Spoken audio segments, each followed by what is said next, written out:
नमस्कार, knocking-news.com में आपका स्वागत है। मैं हूं गिरिजेश वशिष्ठ। आज अपन बात करेंगे फेक न्यूज़ की, झूठी सूचनाओं की और ऐसी सूचनाओं की जो लगातार इस समाज के लिए समस्याएं बनती जा रही हैं। और ये समस्याएं, एक बड़ी बात यह है कि इनका जो हल है वो बहुत सारी चीज़ें चल रही हैं। फैक्ट चेक चल रहा है, फैक्ट चेक के नाम पे बहुत सारी विदेशी फंडिंग आ रही है मीडिया को, वो सारी चीज़ें चल रही हैं। उसके बीच में अगर इससे कोई जीत सकता है और इसका कोई मुकाबला कर सकता है तो वो है सिर्फ हमारी और आपकी सावधानी। और हम और आप बड़ी आसानी से पता लगा सकते हैं 99% मामलों में कि कौन सी न्यूज़ फेक न्यूज़ है, कौन सी न्यूज़ रियल न्यूज़ है, कौन सी जानकारी झूठी है, कौन सी जानकारी सच्ची है। आज मैं इसी के बारे में बात करूंगा और आपको बताने की कोशिश करूंगा कि फेक न्यूज़ का जाल कितना बड़ा है और किस तरह से इसको आप आसानी से काट सकते हैं। मैं अभी हाजिर हुआ, एक बारकोड आपको स्क्रीन पर दिखाई देगा, उसके ज़रिए आप इस चैनल को सपोर्ट कर सकते हैं, भुगतान कर सकते हैं। चैनल पॉज करिए, बारकोड स्कैन करिए और भुगतान कर सकते हैं। मैं अभी हाजिर हुआ।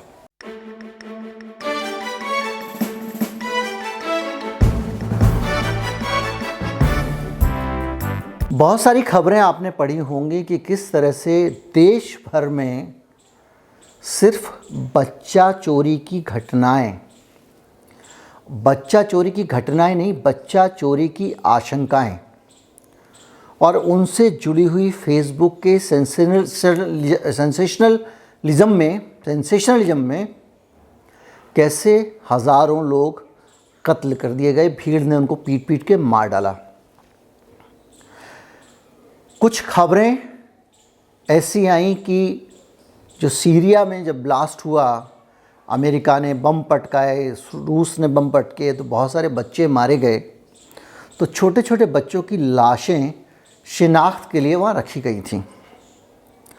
उन बच्चों के जो शव थे उनको इस तरह से प्रचारित किया गया व्हाट्सएप पे और फेसबुक पे, सनसनी बताते हुए, जिससे ये लगा और ये उसमें बताया गया कि ये गिरोह है जो छोटे छोटे बच्चों को कत्ल करके उनके अंदर के ऑर्गन्स निकाल लेता है और उन ऑर्गन्स को बेचता है।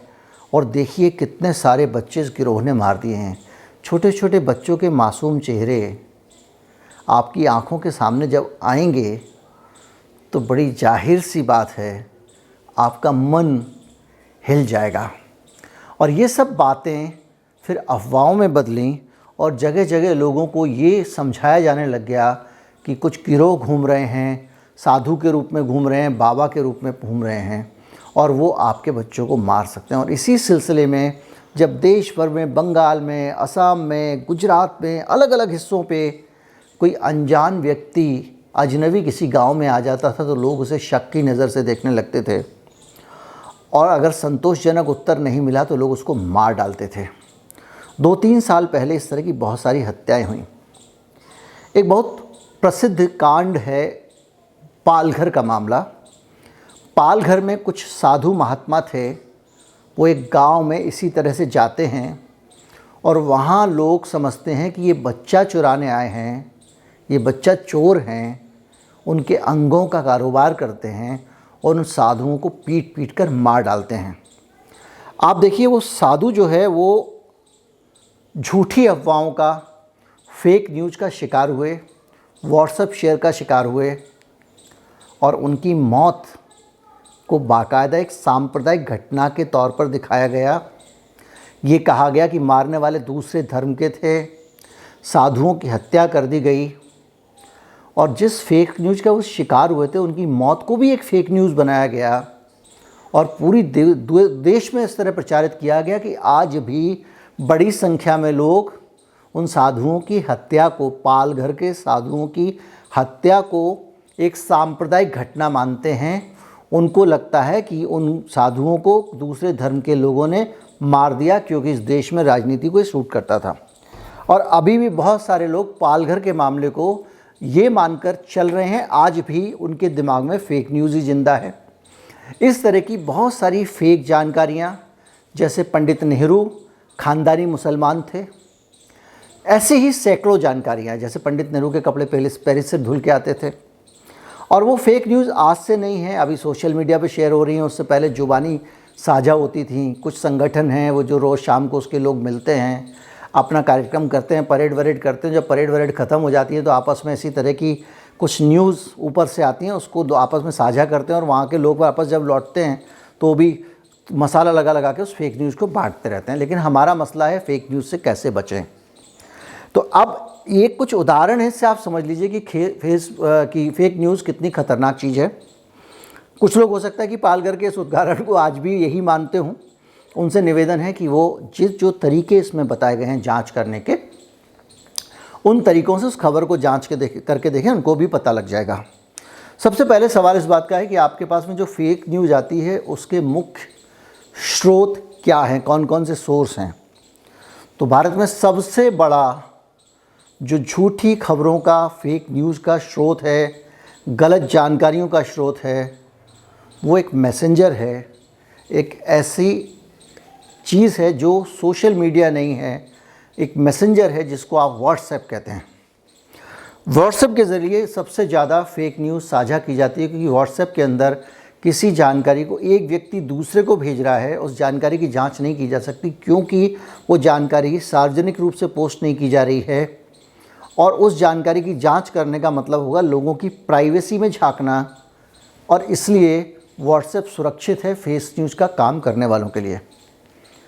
तो पहला माध्यम हुआ व्हाट्सएप।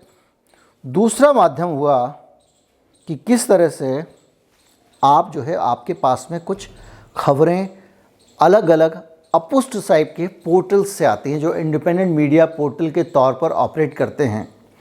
और वो पोर्टल सिर्फ यही काम करते रहते हैं कि ये ख़ास तरह के एजेंडा के लिए झूठी खबरें बनाना और उनको डालना। फिर उन पोर्टल के जो लिंक्स हैं वो व्हाट्सएप के ज़रिए साझा किए जाते हैं। हालांकि फैक्ट चेक के बहुत सारे प्रयासों के बाद में ऐसी खबरें काफ़ी हद तक रुक चुकी हैं। अब तीसरा चीज़ है कि अब आपके पास में जो तीसरी चीज़ बचती है, वो बचती है बड़े बड़े नेताओं के अपने ट्वीट। शाहीन बाग में जब सीए का प्रोटेस्ट चल रहा था तो बड़े बड़े लोग, यहाँ तक कि संबित पात्रा जैसे जिम्मेदार लोगों ने भी झूठे वीडियो शेयर किए इस सवाल के साथ में, क्या ये सच है, क्या ये सही है, ये कहकर वो एक भड़काऊ वीडियो पोस्ट किया जाता है। उस वीडियो को लोग शेयर करना शुरू कर देते हैं। अब बड़ा मसला ये है कि उसमें बहुत सारी वो आती हैं, टाइम मैगज़ीन ने इसको अवार्ड दे दिया, यूएन में ये हो गया, इसको, इस नेता को खड़े होकर सब लोगों ने तालियां बजाई। वहाँ सेनेट में अमेरिका में पता चला इससे पहले वाले सारे नेता को ऐसे बजाते थे। तो ये सूचनाएं आती हैं। तो अब बड़ा मसला जो है, जो आज का फोकस है मेरा, वो ये है कि इन चीज़ों को आप कैसे पकड़ेंगे कि ये फेक है या गलत है। ज़्यादा इम्पॉर्टेंट ये है। फेक खबरों के उदाहरण मैं बताता रहूँगा, उसका कोई मतलब नहीं। मैंने आपको मोटा मोटा उदाहरण बता दिया, इससे आप समझ लें कि ये किस हद तक गंभीर हो सकती है। लोगों की जान ली जा सकती है, लोग मारे जा सकते हैं, पॉलिटिकली लोगों के दिमाग को करप्ट किया जा सकता है और लोगों के दिमाग को गुलाम बनाया जा सकता है। कल के वीडियो में मैंने इसकी थोड़ी झलक आपको दी थी। अब मैं आपको बताऊं कि आप कैसे इसको चेक करेंगे। इसको चेक करने के बहुत सारे सादे तरीके हैं, और वो तरीका ये है कि सबसे पहले आप ये देखें कि व्हाट्सएप पे जो आपके पास में जानकारी आ रही है, वो जानकारी खाली टेक्स्ट लिखा हुआ है क्या, खाली ज्ञान लिखा हुआ है।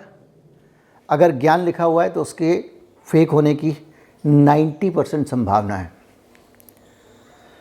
होगा क्या कि उस ज्ञान की जो गंगा है उसमें 50 फैक्ट लिखे होंगे, बिंदुवार, ये 50 फेक जानकारियाँ एक ही पोस्ट पे होंगी। और उन 50 फेक जानकारियों में से किसी एक को पर भी अगर आपको पहले से यकीन है तो बाकी को आप सच मान लेते हैं। और वो 50 जानकारियाँ आप कैसे तय करें वो सही है गलत है।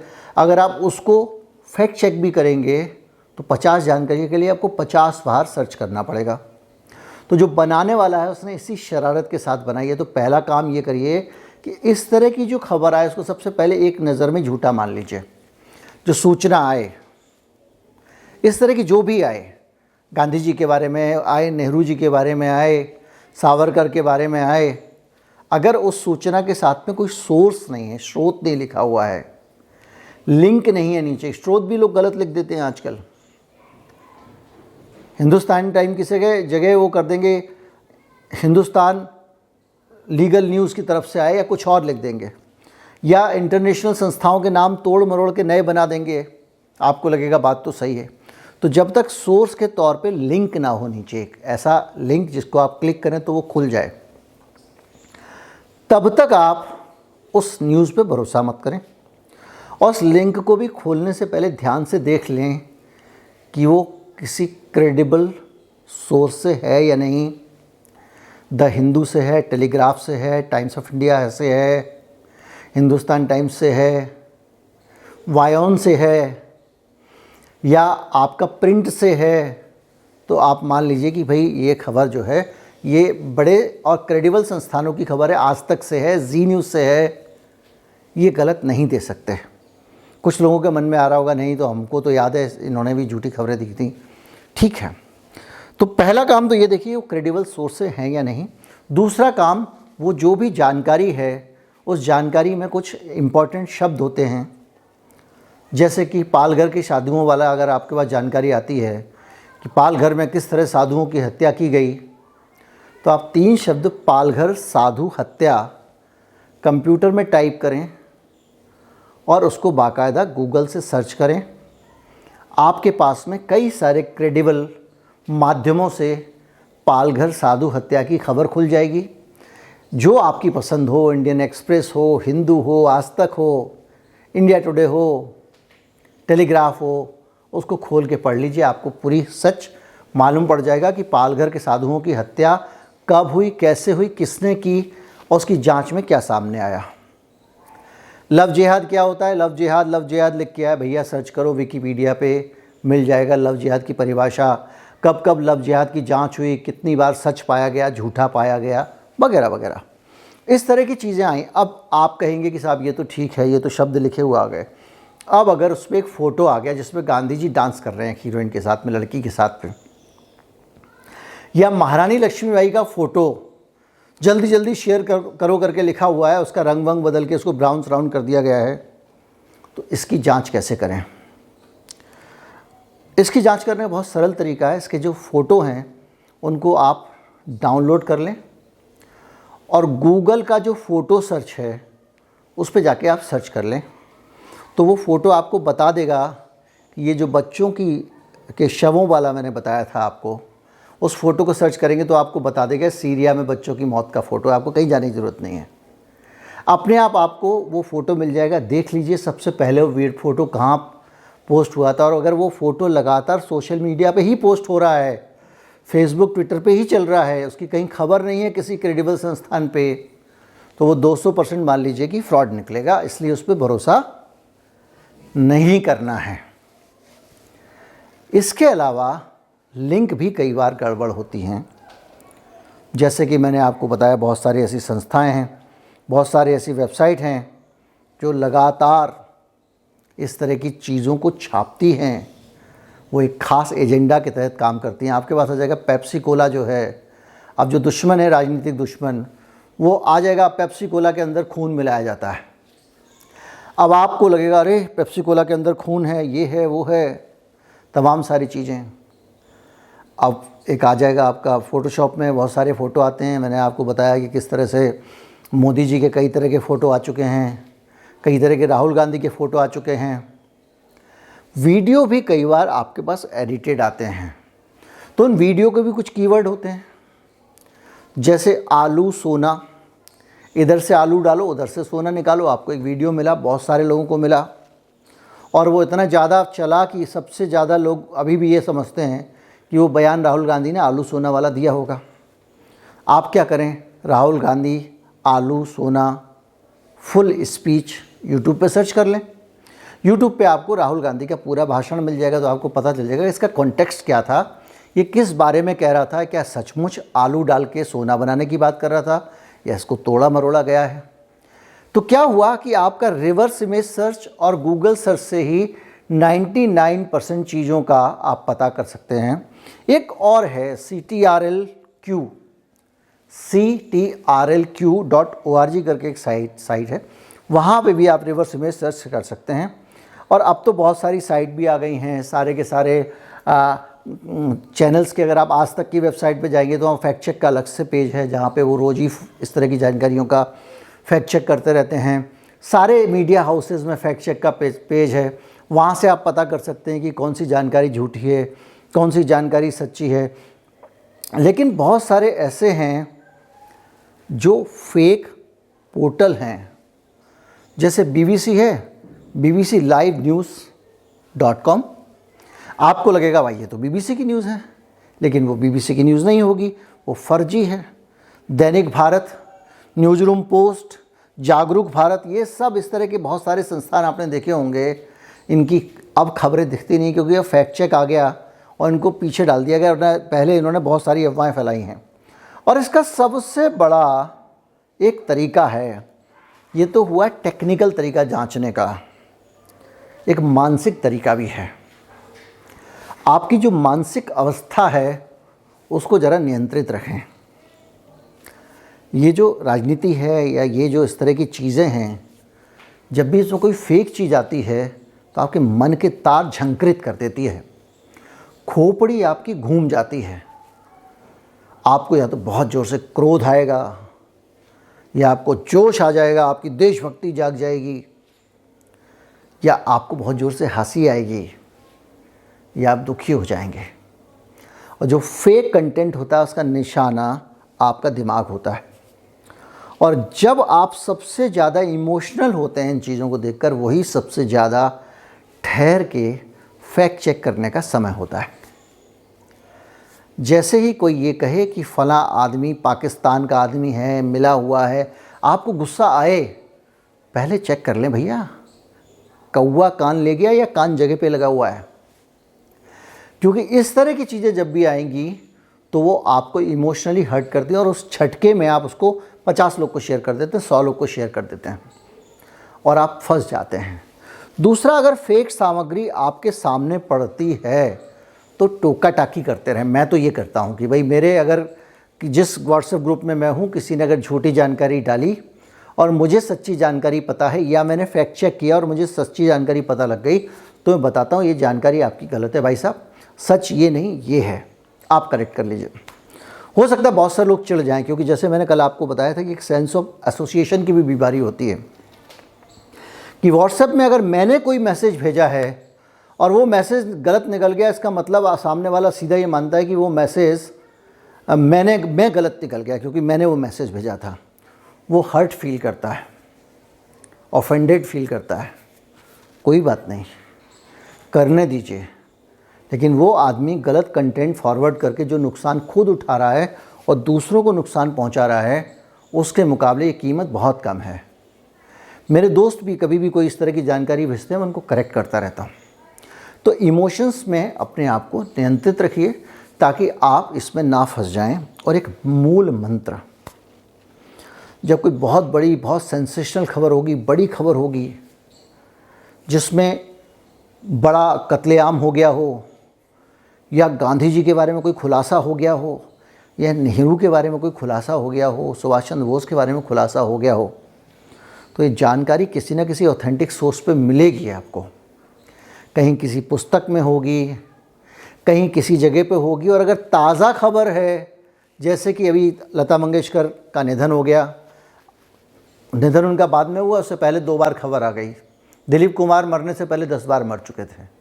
तो जब इतनी बड़ी बड़ी सेंसेशनल खबरें आती हैं, तो इनको फॉरवर्ड करने से पहले आपकी ज़िम्मेदारी बनती है कि आप मेन स्ट्रीम मीडिया पे देख लें, आपका फेवरेट चैनल जो हो, फेवरेट अखबार जो हो, उसकी वेबसाइट पे देख लें। अगर वहाँ खबर नहीं है तो वो खबर सही कैसे हो सकती है। इस बार लता मंगेशकर जब बीमार पड़ी तो मैंने पहले ही फेसबुक पे लिख दिया था कि भैया लता मंगेशकर के मरने की खबरें आने वाली हैं अफवाह ब्रिगेड एक्टिव हो जाएगी। और वही होता है, वही हुआ। लता मंगेशकर के मरने से पहले 2 बार उनके मरने की खबर आ गई। तो इस तरह की चीज़ें जो है ना, फेक न्यूज़ लगातार आती हैं। कुछ लोग शरारत में, कुछ लोग साजिशन, ये सब काम करते हैं। मैंने आपको बता दिया है कि इसकी जांच कैसे करें, कैसे पता करें। अब एक सवाल है बड़ा तगड़ा वाला कि मैं जो बता रहा हूँ वो कितना सच है, इसकी भी जांच कर ली जाए। तो मैं कोशिश करता हूँ जो जानकारी एकदम क्लियर कट नहीं है उनका तो आपको स्क्रीनशॉट ही डाल देता हूँ, यहाँ चिपका देता हूँ, स्क्रीन पे लगा देता हूँ। और अगर वो जानकारी मैंने स्क्रीनशॉट नहीं लगाया है तो कुछ भी करने से पहले अगर आपको लगता है कि जानकारी गलत है, बहुत सरल तरीका है, मेरी जानकारी के भी 3 कीवर्ड डालिए। जैसे आज वाले वीडियो की जांच करनी है तो फेक न्यूज़ कैसे पहचाने, सर्च करिए, 2-4 आर्टिकल मिल जाएंगे, आपको पता लग जाएगा आदमी बात सही बोल रहा है गलत बोल रहा है। जैसे कल मैंने आपको बताया था, मैं रोज़ ही जो वीडियो बनाता हूँ उनमें से कोई भी, जैसे सोने को लेकर जैसे मैंने बताया था कि सरकार कानून लेकर आ रही है, उसमें 500 ग्राम की लिमिट होगी, तो कुछ नहीं 500 ग्राम लिमिट गोल्ड ऐसा भी सर्च करेंगे तो आपको वो खबरें मिल जाएंगी, सरकार की विज्ञप्तियाँ मिल जाएंगी, PIB के मिल जाएगी, भारत सरकार की मिल जाएगी। आप समझ जाएंगे कौन सा कानून है, सही बोल रहा है या गलत बोल रहा है। तो ये है तरीका, इन तरीक़ों को अपनाएं, अपनी ज़िंदगी को खुशहाल बनाएं और उससे भी ज़्यादा दूसरों की ज़िंदगी को नरक बनने से रोकें। उम्मीद करता हूँ वीडियो आपको अच्छा लगा होगा। अच्छा लगा हो तो ज़्यादा से ज़्यादा लोगों तक पहुँचाएँ। चैनल को सब्सक्राइब कर लें। नमस्कार, जय हिंद।